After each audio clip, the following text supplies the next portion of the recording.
네, 안녕하세요. 다음은 양일국 원장님께서 저희가 프로 시간이 9시까지라서 시간이 간단하게 예, 예, 지금 소개받은 양일국입니다. 인사드리겠습니다. 오늘 토론회 나오면서 이렇게 발제해주신 선생님하고 이렇게 선생님들 소속을 보니까 어쨌건 제가 여기 비상근직이긴 합니다만 자유민주연구원이라고 되어 있으니까 제가 제일 오른쪽에 있다는 느낌을 좀 받았고요.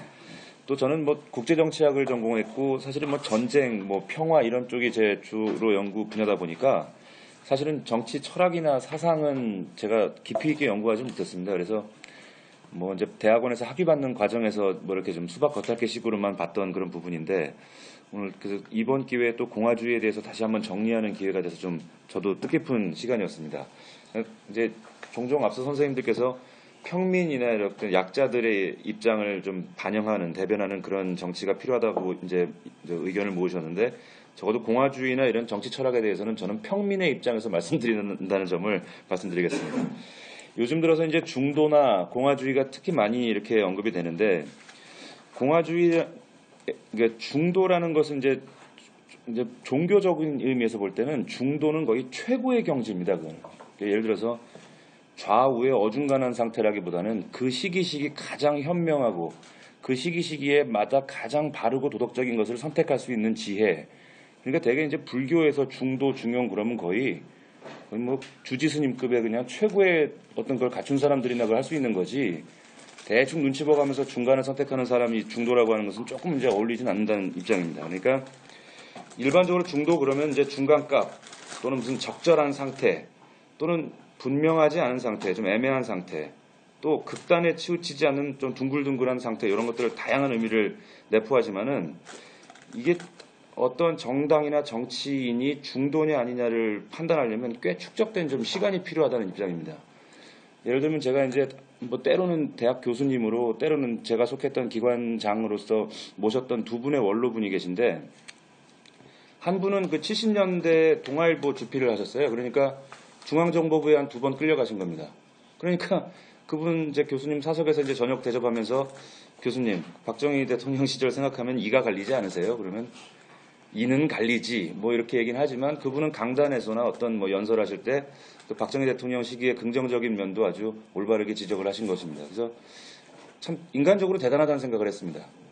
또 한 분은 제가 기관장으로 모셨던 분은 40년 정도 김대중 대통령을 모셨는데 2000년 초에 햇볕 정책이 시작되면서 북한에게 현금을 주려고 하시니까 그거 결사반대하다가 이제 쉽게 말하면 쫓겨나신 분입니다. 그래서 제가 저녁 식사 모시면서 총재님 돌아가신 DJ 대통령이 원망스럽지 않으세요? 그러니까 좀 밉기는 하지 그래도 할 말은 해야지 어쩌겠어. 저는 그 두 분을 볼 때 이런 분의 한 40여 년 되는 그 삶의 궤적을 평가할 수 있는 좋은 단어가 뭔가 그게 중도 중용이라고 저는 생각하는 겁니다. 그래서 그건 아무나 할 수 있는 게 아니고 어떤 정치인이나 정당이 저 정당은 정말 진정한 중도 정당이야 라고 말했다면 그건 어떤 의미에서 찬사라고 저는 생각합니다.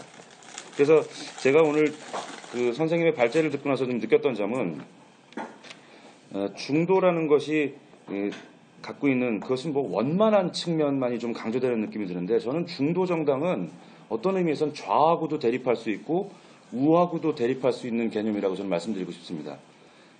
아리스토텔레스의 중용에서 이제 우리가 흔히 예를 드는 것처럼 이거는 결핍과 과다 사이의 중간값이 아니라 결핍하고도 대립되고 과다하고도 대립되는 어떤 제3의 것 그런 것들을 우리가 중용이라고 봤을 때는 이 바른 미래당이 됐건 어떤 정당이 됐건 간에 어떤 중도 정당의 정책이나 정강 정책은 좌우 모두를 적당히 아우르는 것일 수도 있겠지만은 까딱하다 양쪽 모두에게 적이 될 수 있는 그러한 선택도 할 수 있는 결기, 양쪽 모두와 대립할 수 있는 주장을 한다는 것은 정치공학적으로 볼 때는 상당한 손해를 감수하는 선택이죠. 그것도 망설이지 않고 할 수 있는 정당, 대개는 그런 정당에게 우리가 어떤 찬사를 보내야 되지 않는가. 그래서 제가 토론문 마지막에 윈스턴 처칠의 예를 들었는데요. 모르겠습니다. 여기 대선배님들께서는 또 생각이 다를 수 있겠지만은 되게 우리가 훌륭한 정치인의 표상으로서 기억하는 분 중에 한 분입니다만 그분도 그분의 삶의 궤적을 보니까 정당을 많이 바꾸셨더라고요. 그 순간순간 그분의 정치적 견해에 따라서 정당도 그냥 뭐 말하자면 내던지고 나오는 겁니다. 그래서 우리가 중도냐 아니냐를 판별하는 것은 그 현시적으로 그 시간별로 판단되는 게 아니라 꽤 오랜 정도의 축적된 궤적을 보고 판단할 수 있을 것이다. 그래서 이제 제가 말미에 바른미래당에 대한 제언을 좀 우정민 박사가 좀 부탁을 해서 국민들에게 조금 시간을 두고 지켜봐 줄 것을 설득하는 접근이 필요하지 않을까.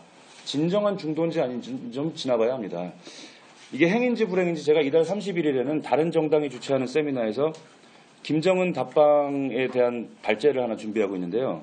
뭐 대충 두 가지로 나누겠습니다. 답방을 찬성하는 입장 또는 답방을 반대하는 입장. 근데 여기서 어중간한 스탠스 또는 뭐 불분명한 상태라는 의미에서 중도를 얘기한다 그러면 찬성해도 뭐 답방해도 되고 답방 안 해도 돼. 이건 뭐 현명한 어떤 정강 정책이라고 볼 수가 없는 것이겠죠. 뭐 이러이러한 조건이 있다면 뭐 답방 괜찮아. 하지만 이러이러한 조건이 안 지켜지면 난 반대야. 뭐 그런 의미가 중도가 될 수도 있습니다.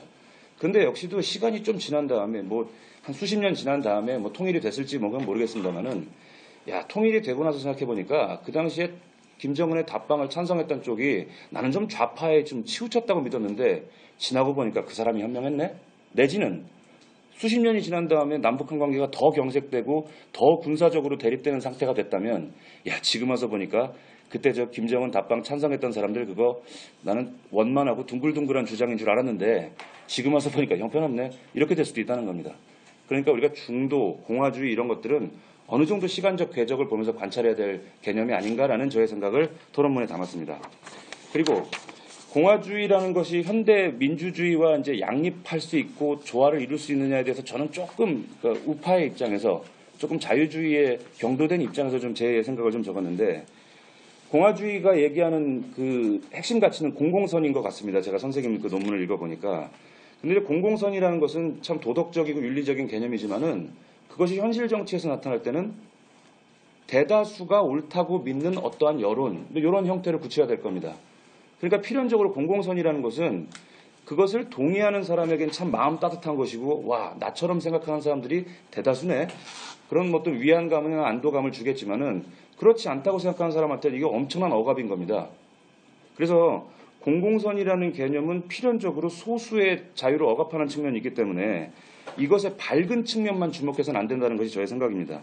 그래서 예컨대 공화주의 내지 그 요체로서 공공선을 얘기할 때 우리는 한 세 가지 정도 질문을 병행해서 해야 하지 않을까. 즉 중도 우파 정당에서는 이 세 가지를 명심해야 된다고 저 개인적으로는 첫째는 특정 사안에 대해서 여러 가지 견해가 있는데 그 가운데 어떤 것이 공공선인지를 판단할 수 있는가.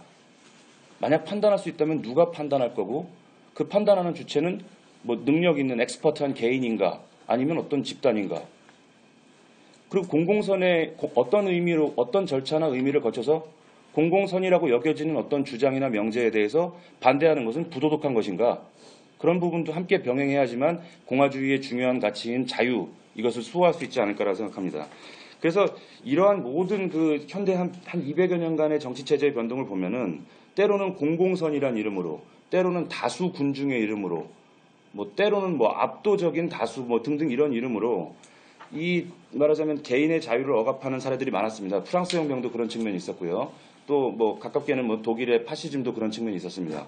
그러니까 많은 시행착오를 통해서 현대 민주주의는 야 뭐 다른 거 뭐 공공선이나 이런 것도 좋지만은 그래도 개인의 신변과 자유를 보호하는 안전장치를 최우선으로 놔야 되겠구나. 아무리 여론이 기울고 아무리 뭐 시류가 바뀌어도 개인의 자유를 보장하는 가치를 제일 먼저 놔야 되겠다. 이런 의미의 민주주의를 우리가 흔히 자유민주주의라고 부르죠. 그래서 자유민주주의의 형태 속에는 그럼 공공선이란 게 없나? 자유민주주의라는 틀 안에서는 그러면 미덕 내지는 이런 가치가 없는 것인가? 저는 조금 섭섭한 입장을 좀 느낍니다. 뭐냐면 기존의 시장경제 자유민주주의 체제 뭐 이 안에서는 그럼 미덕이 안 되나? 공공선이 안 지켜지나? 공존 통합이 안 되나?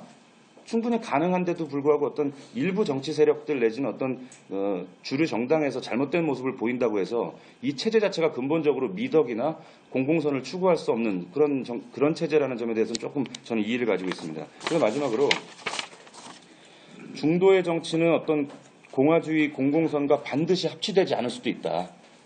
중도와 공화주의를 얘기한다는 것은 때로 도발적이고 모험을 감내하는 것이고 때로는 다수 국민들에게 비난받을 각오도 할 수 있는 것이 진정한 중도 정치다. 그래서 바른미래당과 같은 중도 우파 정당이 꼭 필요하고 앞으로 더 큰 발전을 거두시기를 바라는 입장에서 국민들에게 조금 시간을 두고 좀 지켜봐달라는 그런 스탠스를 당분간 갖고 있는 것이 현명하지 않을까라는 저의 짧은 고견을 마지막으로 토론을 마치겠습니다. 감사합니다. 네, 감사합니다.